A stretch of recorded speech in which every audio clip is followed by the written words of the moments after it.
आजच्या या morning session मध्ये तुमचं सर्वांचं पुन्हा एकदा स्वागत आहे. रेस्पिरेंट्स काय असतं ऍब्झॉर्प्शन, तर सर्वांना तुम्हाला माहिती आहे की ऍब्झॉर्प्शन काय असतं, ऍब्झॉर्प्शन कशासाठी केलं जातं. ऍब्झॉर्प्शनच्या प्रोसेसेस आपल्याला पाहिजेत, देन याच्या पाठीमागच्या काही बेसिक फंडामेंटल्स आज आपल्याला क्लिअर करायचे, जे की मी आता एक पाऊल थोडंसं पुढे जाणार आहे. लक्ष देऊन ऐका. हे पहा, सो लास्ट लेक्चर मध्ये आपण काय पाहिलं याच्या आधीच्या, की ऍब्झॉर्प्शन होण्यासाठी ड्रग हा साईडला दिला जातो जिथं ऍडमिनिस्ट्रेशन आहे. सो ऍडमिनिस्ट्रेशनचा अर्थ काय असतो सांगा पेरेंट्स. ऍडमिनिस्ट्रेशन म्हणजे फक्त स्टमक का, तर नाही. Administration can be stomach, administration can be intestine, administration can be buccal, administration can be sublingual, administration can be topical, administration can be rectal, administration can be vaginal. So routes of administration except IV. तुम्ही मला सांगा, जर एखादा drug आपण IM ने दिलेला आहे intramuscular, तर याच्यामध्ये ऍब्झॉर्प्शन असतं का? येस, इंट्रामस्क्युलरचं इंजेक्शन आपण दिलेलं आहे, तर यामध्ये ऍब्झॉर्प्शनची प्रोसेस असते का? सांगा बरे मला. Yes, can anyone? ऍब्झॉर्प्शन हे IM मध्ये ऍब्झॉर्प्शन पाहायला मिळतं का? SC मध्ये ऍब्झॉर्प्शन पाहायला मिळतं का? सबक्युटेनियस मध्ये ऍब्झॉर्प्शन पाहायला मिळतं का? तर आन्सर आहे येस, डेफिनेटली. तर कारण हे जो आपण इंजेक्शन दिलेला आहे तो मसल मध्ये दिलेला आहे, आणि मसल मधून याला वापस कुठं जावं लागेल? मसल मधून याला पर्क्युलेट होत होत किंवा डिफ्यूज होत होत याला सिस्टमिक सर्क्युलेशन मध्ये एंटर करावं लागेल. म्हणजे इथं ऍब्झॉर्प्शन प्रोसेस असते. फक्त एकच रूट असा आहे जिथं ऍब्झॉर्प्शन प्रोसेस ही अब्सेंट असते, and that is our IV route, intravenous route. कारण त्या रूट मध्ये आपण इंजेक्शन डायरेक्टली कुठे देत असतो? इंजेक्शन डायरेक्टली आपण त्या वेन मध्ये देत असतो. त्यामुळे तिथं ऍब्झॉर्प्शन प्रोसेस अब्सेंट असते. त्यामुळे बाकी सगळ्यांमध्ये ऍब्झॉर्प्शन आहे, फक्त IV मध्ये ऍब्झॉर्प्शन नाहीये. बाकी सगळ्यांची बायोअवेलेबिलिटी कमी जास्त होऊ शकते, IV ची बायोअवेलेबिलिटी 100% असते. कारण जेवढा ड्रग आपण दिला तेवढा डायरेक्ट ब्लड मध्ये गेला, त्यामुळे तिथं बायोअवेलेबिलिटी कमी होण्याचा चान्स येतच नाही. सो आतापर्यंत आपण हे डेफिनेशन मध्ये घेत आलेलो आहोत, समजून घ्या बरं का. कारण हा ऍब्झॉर्प्शन पण खूप मोठा टॉपिक आहे. तुम्हाला माहिती असू द्या, ब्राह्मणकर मधला एक टॉपिक म्हणजे हा absorption, it is equalling to the 100 pages. तर 100 पेजेसचा हा चॅप्टर आहे एकटाच ऍब्झॉर्प्शन. म्हणून हा टॉपिक थोडासा ब्रॉड आहे. याच्यामध्ये तुम्हाला आयन पेयर काय आहे, सो त्यानंतर कॅरियर मेडिएटेड काय आहे, सिंक कंडिशन काय आहे, सॅच्युरेबल कायनेटिक्स काय असतात, सो नॉन सॅच्युरेबल कायनेटिक्स काय असतात, first order kinetics, zero order kinetics हे काय असतात, सो यांच्यामध्ये किती ऍक्टिव्ह प्रोसेस आहेत, हे सगळं आपल्याला पाहायचंय आहे ना. आज आपण हे सगळं फंडा पाहणार आहोत. एकही याच्यातला पॉइंट आपल्याला मिसमॅच करायचा नाहीये. हे पहा. मग आता हा ड्रग कुठे पोहोचतोय? See, this drug comes into the aqueous environment, जे की तुमचं इथं कुठलं इन्व्हायरमेंट आहे? सो 0.1 नॉर्मल HCl आहे. आपण याच एक्झाम्पल का घेतोय? कारण हे most convenient and most common route of administration आहे, त्यामुळे आपण याचं एक्झाम्पल कायम घेत आहोत. हे पहा. मग हा जो टॅबलेट आहे, हा tablet, so depending upon the disintegration, disintegrating agent, याच्यामध्ये डिसइंटिग्रेटिंग एजंट कोण आहे याच्यावरती हे डिपेंड असेल की याला ब्रेक होण्यासाठी किती वेळ लागेल. बरोबर आहे. सो जर साधा डिसइंटिग्रेंट असेल तर वेळ लागेल, सुपर डिसइंटिग्रेंट असेल तर फास्ट होईल. सो याच्यानंतर याच्यावरती कोटिंग आहे का नाही ह्याच्यावर बी डिसाईड होतं याचं डिसइंटिग्रेशन कसं होईल. हा अनकोटेड असेल तर 30 मिनिट मध्ये होईल, एंटरी कोटेड असेल तर याला 120 मिनिट्स लागतील. इट डिपेंड्स की याच्यावरती कशाची कोटिंग आहे, मध्ये कोण आहे, सो वॉटर किती मध्ये पेनिट्रेट होतं, याच्यावरती आपण काय ठरवतो? याचा डिसइंटिग्रेशन टाइम ठरवतो. आणि मग वॉटरचं पेनिट्रेशन झाल्यानंतर सर्टन पिरियड ऑफ टाइम नंतर ही काय होते? टॅबलेट ब्रेक होते, आणि ह्या ब्रेक झालेल्या प्रोसेसला आपण नाव देतो डिसइंटिग्रेशन. येस, टाइम लागलेला असतो, दॅट इज डिसइंटिग्रेशन टाइम. ज्या रेटनी ब्रेक होतो दॅट इज डिसइंटिग्रेशन रेट. आणि जसं ही तुमची टॅबलेट ब्रेक झाली त्यानंतर ही डिझॉल्व्ह होते. डिझॉल्व्ह झाल्याच्या नंतर 2 पॉसिबिलिटी असतात एस्पेरेंट्स, की ही टॅबलेट एकतर आयोनिक फॉर्म मध्ये येऊ शकते किंवा ही टॅबलेट अनआयोनाइज्ड फॉर्म मध्ये राहू शकते. टॅबलेट म्हणण्यापेक्षा हा ड्रग. मग आता आपल्याला हेही माहिती आहे की जर हा आयोनाइज्ड होत असेल तर काय बदल असू शकतो, की याच्या ड्रगचा जो PK असतो, PK is nothing but, PK काय असतो माहितीये का एस्पेरेंट्स? तर हे पहा की या साईडला तुमचा कोण आहे? pH आहे, आणि या साईडला पर्सेंटेज ऑफ आयोनायझेशन आहे. सो कुठेतरी 50% हे पहा, असं गेलं जर हे आयनायझेशनचा ग्राफ, तर 50% आयनायझेशनच्या करस्पॉन्डिंग पीएच ला, येस, करस्पॉन्डिंग पीएच ला आपण काय नाव देत असतो, पीकेए. पहा, सो ज्या पीएच ला 50% आयोनायझेशन आहे, मग एस्पिरंट्स 50% आयोनायझेशन आहे, तर 50% काय असेल, अनआयोनायझेशन असेल. समजून घ्या, जर 50% आयोनायझेशन आपण सांगत आहोत, तर 50% काय असणार आहे सांगा बरं, 50% अनआयोनायझेशन असणार आहे. म्हणजे 50% आयोनाइज्ड हे आपण सांगतोय, तर शिल्लक किती व्हॉल्यूम आहे, 50% अनआयोनाइज्ड. तर याचा अर्थ आपण असं म्हणतो, pH is equal to pK where 50% ionised आणि 50% कसं असतं, अनआयोनाइज्ड. याला नाव देत असतो आपण पीकेए. ज्या पीएच ला सो 50% आयोनायझेशन आहे, 50% अनआयोनायझेशन आहे ड्रगचं, हे पहा, तो पीएच म्हणजे त्या ड्रगचा पीके असतो, तो मीडियमचा पीएच म्हणजे त्या ड्रगचा पीके असतो. पीके हा कधीच मीडियमचा नसतो, पीके हा ड्रगचा असतो, पीएच हा मीडियमचा असतो. लक्षात ठेवा, पीएच हा मीडियमचा असतो. मग आता आपल्याला हे लक्षात आलं की ह्या ड्रगच्या पीके वरती आणि ड्रगच्या पीएच वरती काय डिपेंड होणार आहे, सो आयनायझेशन अनआयनायझेशन ठरणार आहे. जसं तुमच्या ड्रगचा पीके हा लोअर कडे गेला आणि ड्रग ऍसिडिक आहे, तर अनआयनायझेशन वाढतं. आता हे फंडा तुम्हाला इथंच नाही शिकवणार मी, हे ज्या वेळेला मी प्री फॉर्म्युलेशन स्टडीज चालू करेल, तिथं तुम्हाला पीके ची कॉन्सेप्ट आणि पीएच ची कॉन्सेप्ट शिकवण्यासाठी I need to take 2 or 3 sessions, ज्याच्यामध्ये मी तुम्हाला पीएच पीके रिलेशनशिप इस्टॅब्लिश करून देतो. आणि त्यानंतर तुम्हाला माहिती असू द्या, याचे आपल्याकडे काही प्रॉब्लेम्स बी असतात, हे प्रॉब्लेम्स पण आपण सॉल्व्ह करतो. पीएच पीके हँडरसन हॅसेलबॅच इक्वेशन, ही इक्वेशन तुम्ही कधी ना कधी ऐकलं असेल, लॅकमॅन आणि लिबरमन मध्ये इक्वेशन दिलेलं आहे. या इक्वेशनचा वापर करून आपण डिसाइड करत असतो की how much amount of drug has been ionised at a particular pH and how much amount of the drug has been unionized at the particular pH. तर हे काढण्यासाठी आपल्याकडे इक्वेशन आहे, या इक्वेशनचा वापर करून आपण याची कॅल्क्युलेशन्स पण कव्हर करतो, जे की तुम्हाला पुढे तुमच्या एक्झाम मध्ये लागतात. सो ते पुढे आहे. पण आता सध्या मी एक गोष्ट इथं क्लिअर करून देतोय की समजा एखाद्या ड्रगचा पीके लोअर कडे चाललाय, so PK is inversely proportional to the K. आता हे तुम्हाला कळणार नाही, अलग लक्षात, हे कळणार नाही, अलग लक्षात. So pKa is inversely proportional to the Ka. Ka is directly proportional to the H plus concentration. हे स्टेटमेंट तुम्हाला तर लगेच करणार नाही, त्यामुळे ना याला आपण इथं नाही पाहणार. सो याला आपण प्री फॉर्म्युलेशन स्टडीज मध्येच पाहू, हे काही रिलेशन्स आहे.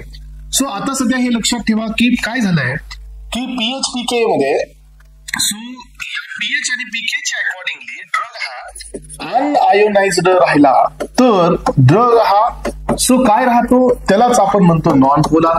नॉन पोलरला अजून एक नाव दिलं गेलं लिपोफिलिक. तर लिपोफिलिक आहे, तर इथं लिपोफिलिक बॅरियर्स आहे जिथून ड्रग क्रॉस होत आहे आणि ड्रग हा तुमच्या इथं पोहोचत आहे ब्लड स्ट्रीम मध्ये. मग क्रॉस होत असताना इथं लिपिडिक बॅरियर्स आहेत ज्यांना इथं क्रॉस करायचंय. त्यामुळे आपण पहिला स्टेटमेंट दिला की ड्रगला जर क्रॉस करायचं असेल तर drug should be in the lipophilic form. दुसरा क्रायटेरिया असतो की ड्रग इथं पार्टिक्युलेट मॅटर कधीच क्रॉस होऊ शकत नाही, even though it is lipophilic in nature. No and never, असं कधीच होणार नाही की पार्टिक्युलेट मॅटर पण याच्यामधून काय होईल, क्रॉस होईल, असं कधीच होणार नाही. याचा अर्थ सेकंड क्रायटेरिया असतो सोल्युबल ड्रग ऍब्झॉर्प्शन साठी, drug should be existed in the soluble state unless until it is enter into the solubility or the soluble state. मला सांगा, why the solution have the more rate of absorption as compared to the emulsion and the suspension? का बरं असं असेल सांगा बरं, की सोल्युशनला जास्त रेट आहे ऍब्झॉर्प्शनचा rather than emulsion and the suspension. याचं कारण कळतं तुम्हाला, कारण सोल्युशन मध्ये डिसइंटिग्रेशन टेस्ट ही अब्सेंट असते. सो जर एखादा आपण हे घेत असाल, पार्टिकल्स घेत असाल, dissolution, disintegration plus dissolution. So एखादं टॅबलेट घेत असेल तर त्याला आधी डिसइंटिग्रेट व्हायचंय, नंतर त्याला डिझॉल्व्ह व्हायचंय, नंतर त्याला ऍब्झॉर्ब व्हायचंय. म्हणजे त्याला सोल्युशन स्टेट मध्ये येण्यासाठी ही has to gone to the two processes. एक आहे डिसइंटिग्रेशन, त्यानंतर आहे डिझॉल्युशन. मग आपण जर एखादं सोल्युशन घेतलं, तुम्हाला माहिती आहे सोल्युशन घेतल्यानंतर फास्ट इफेक्ट येत असतो, कारण सोल्युशन मध्ये डिसइंटिग्रेशन बी करायची गरज नाहीये आणि डिझॉल्युशन बी करायची गरज नाहीये. Already it is in the solution state. हे लगेच काय होणार आहे, ट्रान्सपोर्ट होणार आहे. समजून घ्या हे सगळे पॉइंट्स.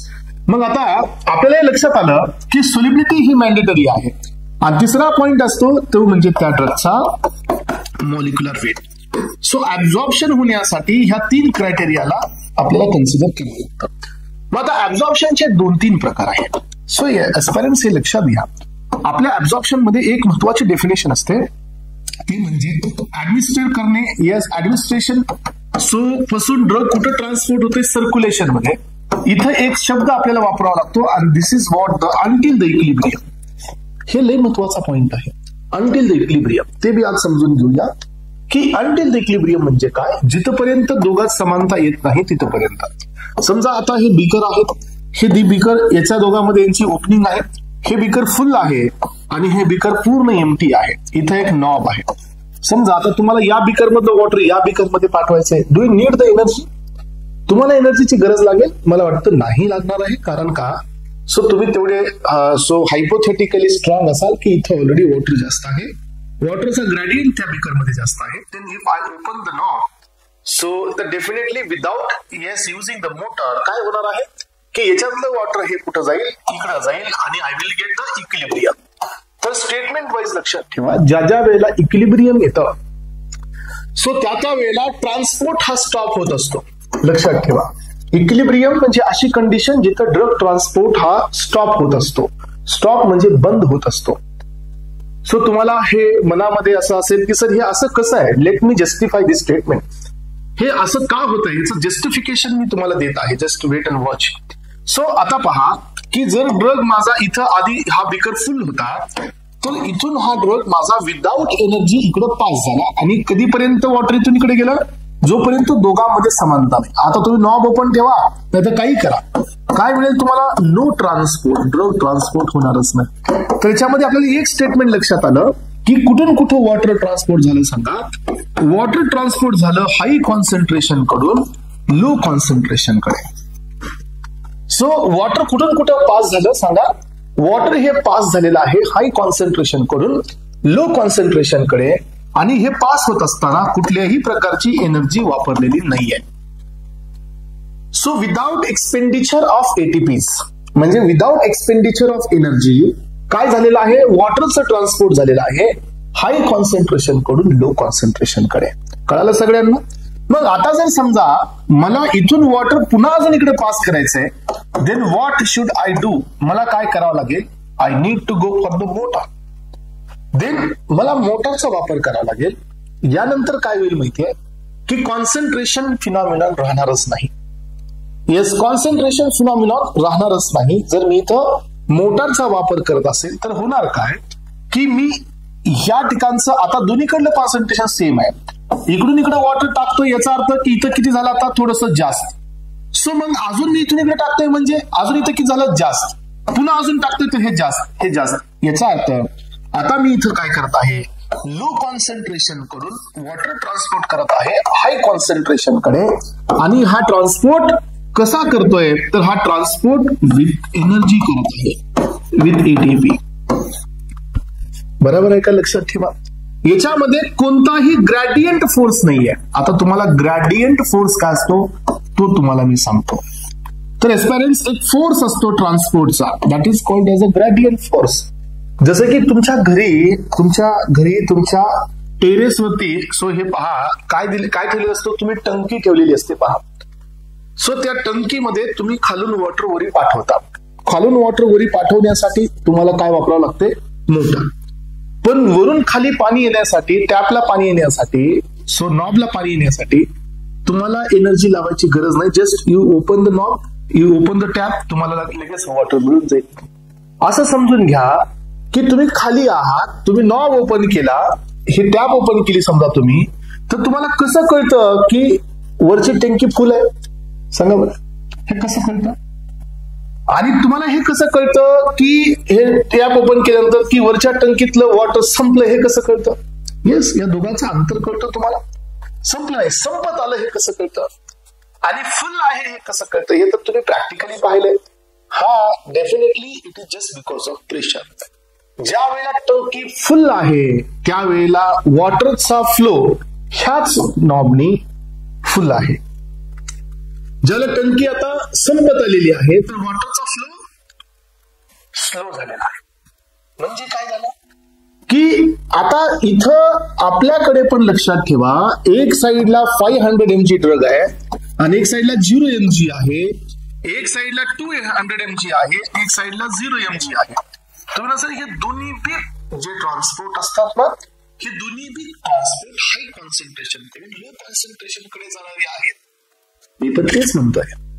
येस, जे तुम्ही म्हणताय तेच मी म्हणतोय. बरोबर आहे की ट्रान्सपोर्ट तर दोन्हीचा पण कसा आहे, हाय कॉन्सन्ट्रेशन कडून लो कॉन्सन्ट्रेशन कडे आहे. Then can you able to differentiate the drug transport in between this two condition? Yes, definitely.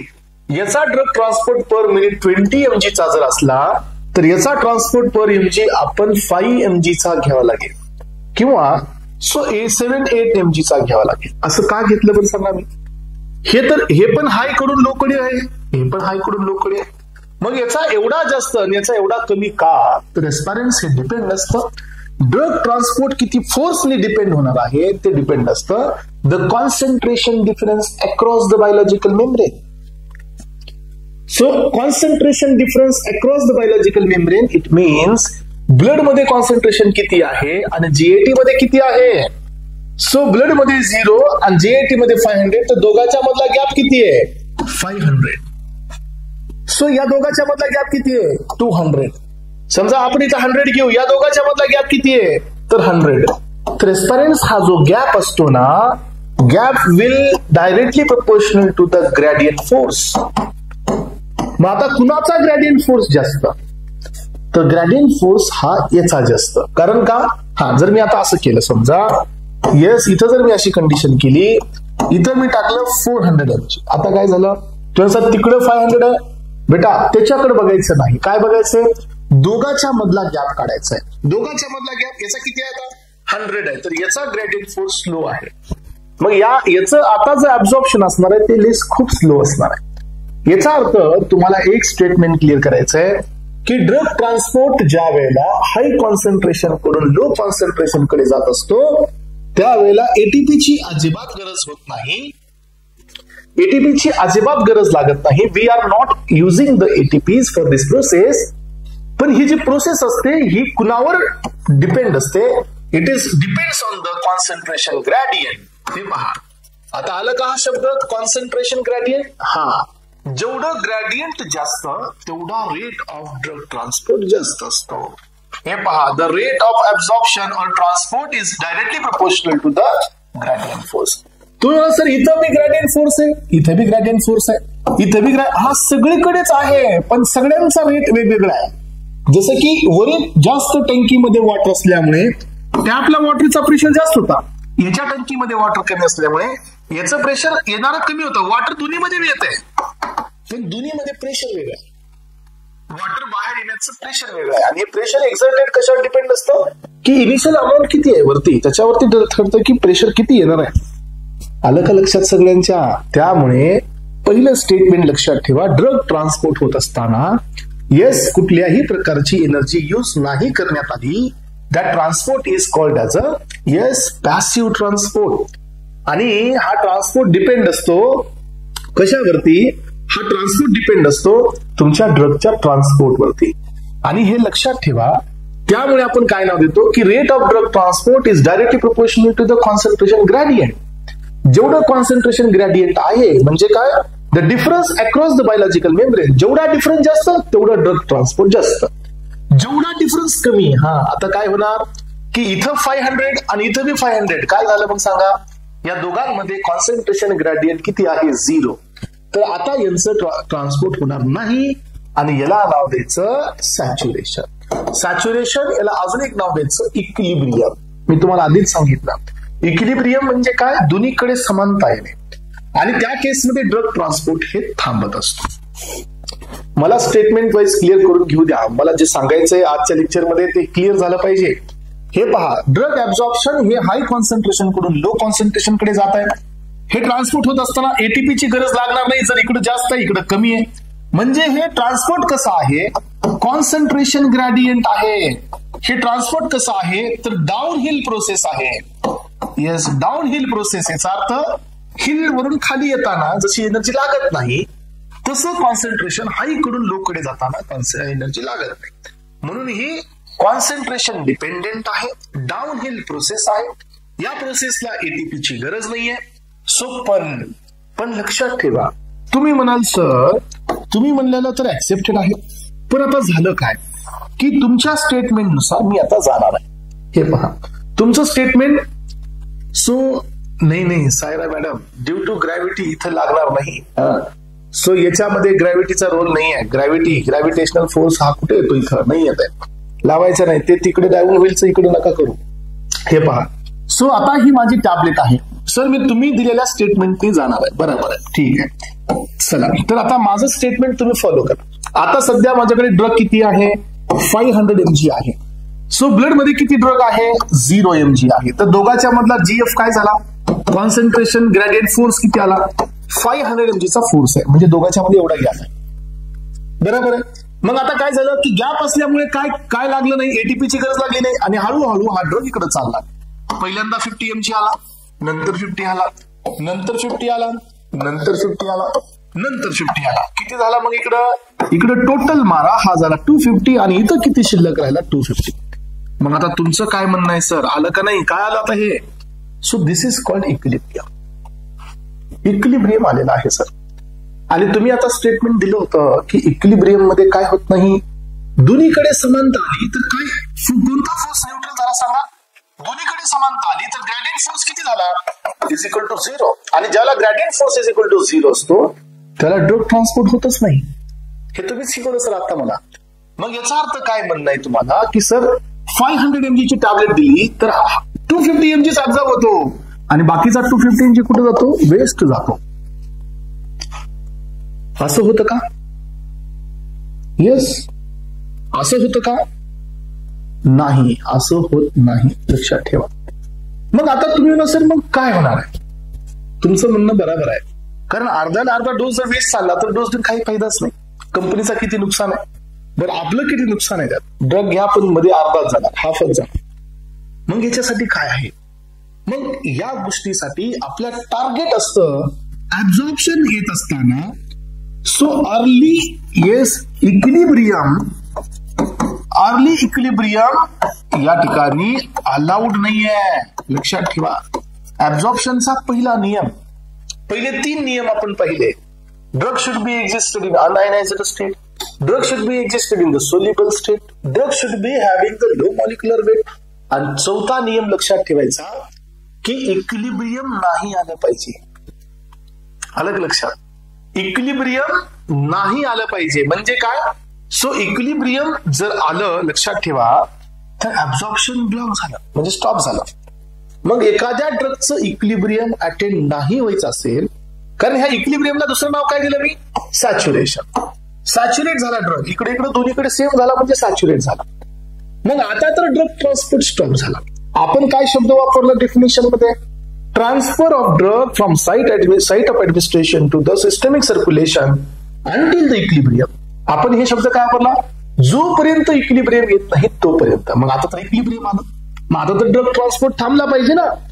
आणि जर असं होत असतं ऍक्च्युअली तर काय झालं असतं की प्रत्येक टॅबलेट मधली हाफ टॅबलेट वेस्ट गेली असते.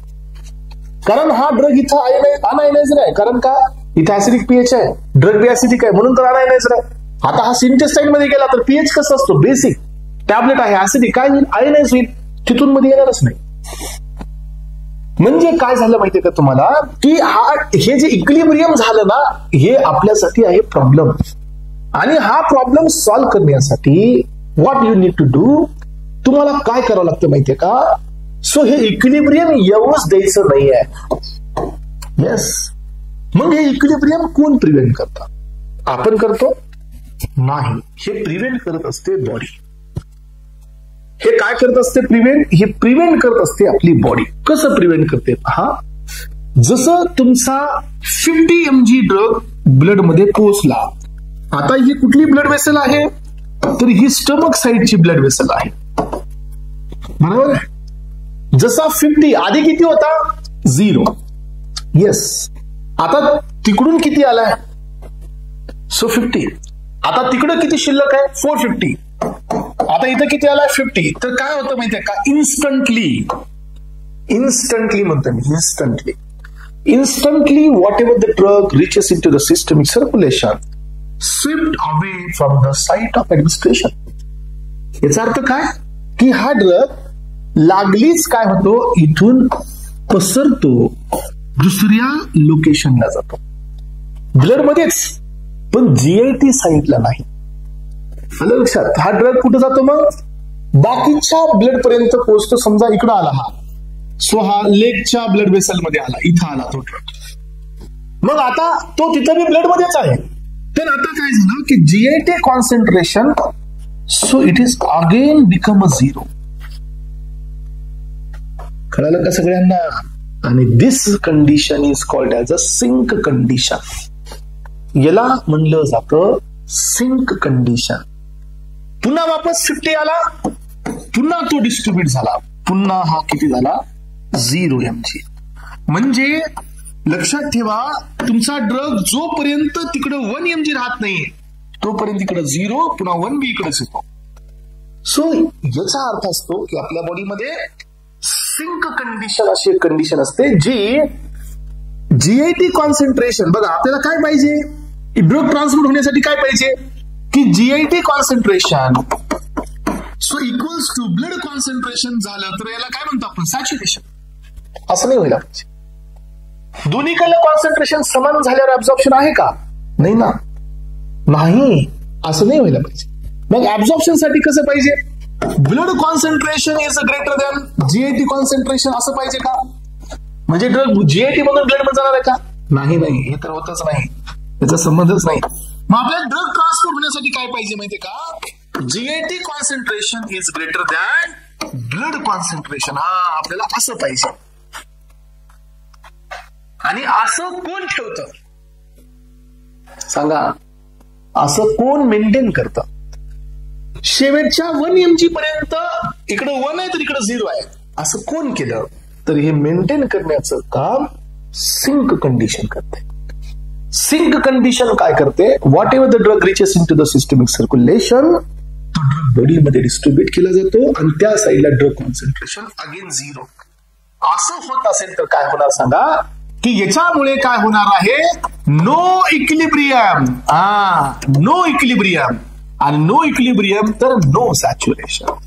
आणि जर असं होत असेल तर काय होणार 500 मधला सगळ्याच्या सगळा ड्रग हा जीआयटी मध्ये पास होणार आणि सॅच्युरेशन कुठंच येणार नाही. म्हणून मी आता एक स्टेटमेंट देतो पहा की sink condition is very important for the absorption. Sink condition is very important to maintain the gradient force. Sink condition काय होऊ देत नाहीये sink condition gradient force is equal to 0 येऊ देत नाहीये.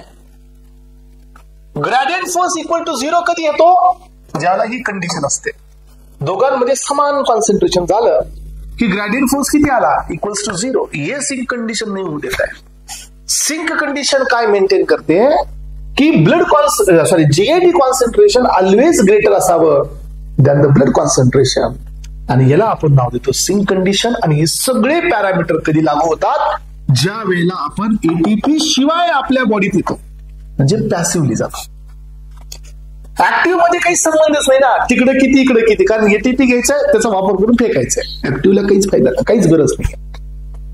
याचा अर्थ तुम्हाला डेफिनेशन क्लिअर झाली ऍब्झॉर्प्शनची. काय सांगितलं होतं मी the rate of drug transport or the process of drug transfer from site of administration to the system circulation until the equilibrium. आपण म्हणतो की इक्विलिब्रियम पर्यंत पण सिंक कंडिशन आपल्या बॉडीमध्ये इक्विलिब्रियम यूज देत नाही. Sink condition is always trying to avoid the equilibrium whenever the drug is going through the absorption process. Equilibrium नाही होते आणि कसंही होत नाही त्याचं कारण बी सांगितलं. ड्रग पोहोचला की त्याला ट्रान्सपोर्ट केलं जातं आणि याच कंडिशनला आपण फ्लिप फ्लॉप फिनॉमिनॉन बी म्हणतो. This is the flip flop phenomenon sink condition. It is also called as a flip flop phenomenon. आणि ड्रग ट्रान्सपोर्ट हा आतापर्यंत आपण सो या ठिकाणी 2 प्रकारे पाहिला. अजून एक इथं प्रकार मला सांगायचा आहे इथं बघा. सो सगळ्यात पहिल्यांदा हे लक्षात ठेवा एस्पायरंट्स की ड्रग ट्रान्सपोर्ट होत असताना इथं तुमचे बायोलॉजिकल सेल्स आहेत बायोलॉजिकल मेम्ब्रेन आहे. जर तुमचा हा ड्रग ट्रान्सपोर्ट 2 सेलच्या मधोमध होत असेल तर हा ट्रान्सपोर्ट असतो ट्रान्ससेल्युलर. याला अजून एक नाव द्यायचं इंट्रासेल्युलर. जर तुमचा ड्रग ह्या दोघांच्या मधून येत असेल, जंक्शन मधून, तर हा ड्रग ट्रान्सपोर्ट असतो इंटरसेल्युलर. इंटर म्हणजे कुणाच्या? दोन सेलच्या जंक्शन मधून येणार. आणि तिसरा ट्रान्सपोर्ट असतो इथून ड्रग येत असताना, जर तुम्ही अशा प्रकारचे वेसिकल्स तयार करून जर ड्रग ट्रान्सपोर्ट होत असेल तर याला नाव द्यायचं तिसऱ्या ट्रान्सपोर्टला वेसिकुलर. हे कशावरती डिपेंड झालं माहितीये? ट्रान्सपोर्ट होण्याच्या मेकॅनिझम वरती. हे 3 क्लास आले बघा. मग आता तुम्हाला मी सांगितल्याप्रमाणे जर ड्रग मधोमधून जात असेल तर दॅट इज ट्रान्ससेल्युलर. ह्या सेलला मधोमधून भेदून जात असेल, डिफ्यूज होऊन जात असेल, transcellular, intercellular, and this is your vesicular. 3 concept आल्या. मग आता इथून ड्रग जात असताना 2 कंडिशन अप्लाय होतात. एक कंडिशन अप्लाय होते की हा एनर्जीची गरज लावतो की नाही. दुसरा, याला एनर्जी लागते.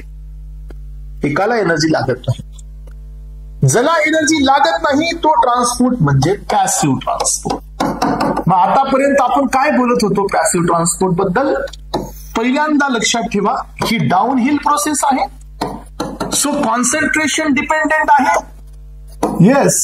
सो ग्रेडियंट फोर्स डिपेंडेंट आहे. हाय कॉन्सन्ट्रेशन कडून लो कडे जात आहे. आले का बघा सगळे स्टेटमेंट बरोबर. सिंक कंडिशन इथे इम्पॉर्टंट आहे. इक्विलिब्रियम लवकर आणायचं नाहीये ना. सॅच्युरेशन आले की ड्रग ट्रान्सपोर्ट ब्लॉक. पॅसिव्ह मध्ये सॅच्युरेशन येतं, सिंक कंडिशन नसेल तर. दुसरी प्रोसेस काय आहे जिथं एटीपीची गरज आहे? तो म्हणजे तुमचा ऍक्टिव्ह ट्रान्सपोर्ट. ऍक्टिव्ह ट्रान्सपोर्ट म्हणजे काय? की इथं ही अपहिल प्रोसेस आहे. म्हणजे काय? तुम्ही खालून पण वरी काही बी घेऊन जाऊ शकता, जस्ट तुम्हाला एनर्जी वापरावी लागेल. बरोबर आहे की नाही? सो जर मला सांगा तुम्ही एनर्जीचा वापर करता, आय डोंट बॉदर अबाउट दिस की इथं 5 mg आहे आणि इथं 450 mg आहे, तरी मी हा 5 mg इकडे फेकू शकतो. कारण काय? तुम्ही मला सांगा, आता आपल्या घरी जे गॅस सिलेंडर असतं घरामध्ये, त्या गॅस सिलेंडरमध्ये ज्यावेळेला गॅस फिल केला जातो त्यावेळेला कसा फिल केला जातो? प्रेशर देऊन फिल केला जातो ना. तेव्हा तर बाहेरून गॅस मध्ये जातो. बरोबर आहे की नाही? मग तिथं काही फरक पडला का? मध्ये गॅस किती आहे, बाहेर गॅस किती आहे? नाही फरक पडला. तरी बी मध्ये एवढा गॅस आहे त्या सिलेंडर मध्ये, तरी आपण बाहेरून गॅस मध्येच टाकला. कारण का? आपण बाहेरून काय दिलं? प्रेशर देऊन टाकलं. याचा अर्थ कळतो तुम्हाला? याचा अर्थ काय आहे? याचा अर्थ जिथं जिथं एनर्जी असते तिथं तिथं आपण लो कडून हाय कडे जाऊ शकतो. म्हणून मग सांगा, इथं आपल्या ऍक्टिव्ह प्रोसेस मध्ये अपहिल बनवू शकतो आपण. अपहिल म्हणजे काय? एनर्जीचा वापर करून आपण लो कडून हाय कडे जातो. डाऊन हिल कशी आहे? विदाउट एनर्जी हाय कडून लो कडे येतात. लक्षात. समजा एखादी तुम्ही आता हिल वरती जात आहात तर तुम्हाला एनर्जी वापरावी लागेल, कारण तुम्ही खालून वरी झाले. वरून खाली येत आहे तर एनर्जीची गरज नाही. जसं चलत गेलतात तसं या, नंतर पलीकडून खाली उडी मारून घ्या, काही बी चालतंय, आरामात खाली येतात. सो याचा अर्थ काय? की ऍक्टिव्ह प्रोसेस म्हणजे काय? लो कडून हाय कडे पॉसिबल आहे. मग लो कडून हाय कडे पॉसिबल आहे तर लक्षात ठेवा ही प्रोसेस सॅच्युरेबल नाहीये. ह्या प्रोसेसला कुठल्याही प्रकारची सिंक कंडिशनची गरज नाही आहे. ही प्रोसेस ग्रेडियंट फोर्स वरती डिपेंड नाही आहे. ही प्रोसेस लो कॉन्सन्ट्रेशन कडून हाय कडे जाणारी प्रोसेस आहे आणि म्हणून हे ऍक्टिव्ह आहे. म्हणून हे ऍक्टिव्ह आहे. आलं लक्षात? म्हणून हे ऍक्टिव्ह आहे. मग आता ऍक्टिव्ह मध्ये पॅसिव्ह मध्ये पुन्हा 4 कॉन्सेप्ट आहे. पहिली कॉन्सेप्ट आहे पॅसिव्ह डिफ्युजन. सो इथे पॅसिव्ह ट्रान्सपोर्ट होता बरं का. आता हे पॅसिव्ह डिफ्युजन आहे, त्याच्यातला पुन्हा पहिला क्लास. याचा अर्थ काय? की एका मेम्ब्रेन मधून ड्रग हा लिपोफिलिक ड्रग आहे, डिफ्यूज होत होत होत होत मध्ये आला. This is the passive diffusion. सगळे पॅरामीटर तेच. Downhill process, no energy requirement, concentration dependent, gradient force dependent, sink condition is very important. झालं सेम. दुसरी प्रोसेस असते पोर ट्रान्सपोर्ट. याच्यातून लिपोफिलिक ड्रग जातात, याच्यातून हायड्रोफिलिक ड्रग बी जातात. लक्षात ठेवा, आपल्या बायोलॉजिकल मेम्ब्रेनला अशा प्रकारचे चॅनल्स असतात. चॅनलची साईज असते 4 to 10 एंगस्ट्रॉम. तर काही ड्रग इथून मध्ये जातात. हे पण पॅसिव्हच आहे. High concentration to low. फक्त ड्रग ट्रान्सपोर्ट हा डिफ्युजनने नाही जात, पोरने जातो. पोर म्हणजे हे टनेल चॅनल्स असतात, इथून मध्ये जातो. तर तुम्हाला माहिती असू द्या, आतापर्यंत आपण काय म्हणत आलो माहितीये का? Lipophilic drug will get absorb, lipophilic drug will get absorb, lipophilic drug will. अरे मग वॉटर कसं ऍब्झॉर्ब होतं आपल्या बॉडीत? वॉटर तर हायड्रोफिलिक आहे ना. तर एक मेकॅनिझम आपल्या बॉडीत आहे जे वॉटरला ड्रग, वॉटर किंवा वॉटर सोल्युबल ड्रगला टाकते, दॅट इज पोर ट्रान्सपोर्ट. पोर थ्रू जातो. त्यानंतर तिसरा ट्रान्सपोर्ट याच्यामध्ये असतो आयन पेअर. हे पहा, आधी पॉझिटिव्ह आयन आहे समजा, तो निगेटिव्ह सोबत होतो पेअर आणि न्यूट्रल तयार होतो. न्यूट्रल झाला म्हणजे अनआयनायझड झाला आणि नंतर जातो. आपल्या बॉडीतले जे आयन्स आहेत हे पेअर होतात, पेअर होऊन न्यूट्रल होतात. न्यूट्रल झाले की लिपोफिलिक होतात, मध्ये जातात. हे एक ट्रान्सपोर्ट असतो. That is also passive. Passive हे बी पॅसिव्हच आहे. पॅसिव्हचे 4 प्रकार आपण पाहतोय. आणि शेवटचा ट्रान्सपोर्ट असतो that is the carrier mediated transport. याचा अर्थ काय की जो तुमचा ड्रग आहे, या ड्रगला इथं बायोलॉजिकल मेम्ब्रेन मध्ये कॅरियर मिळालेला आहे ड्रग ट्रान्सपोर्ट करण्यासाठी. हे असतं बघा सॅच्युरेबल फिनॉमिना. इथं सॅच्युरेशन सगळ्यात जास्त येतं. नॉन लिनियर कायनेटिक्स बी पाहायला मिळतं. सो आता फर्स्ट ऑर्डर कायनेटिक्स म्हणजे काय पहा. इथं काय होणार आहे, जेवढं कॉन्सन्ट्रेशन जास्त तेवढं काय ऍब्झॉर्प्शन. याचा अर्थ काय आला?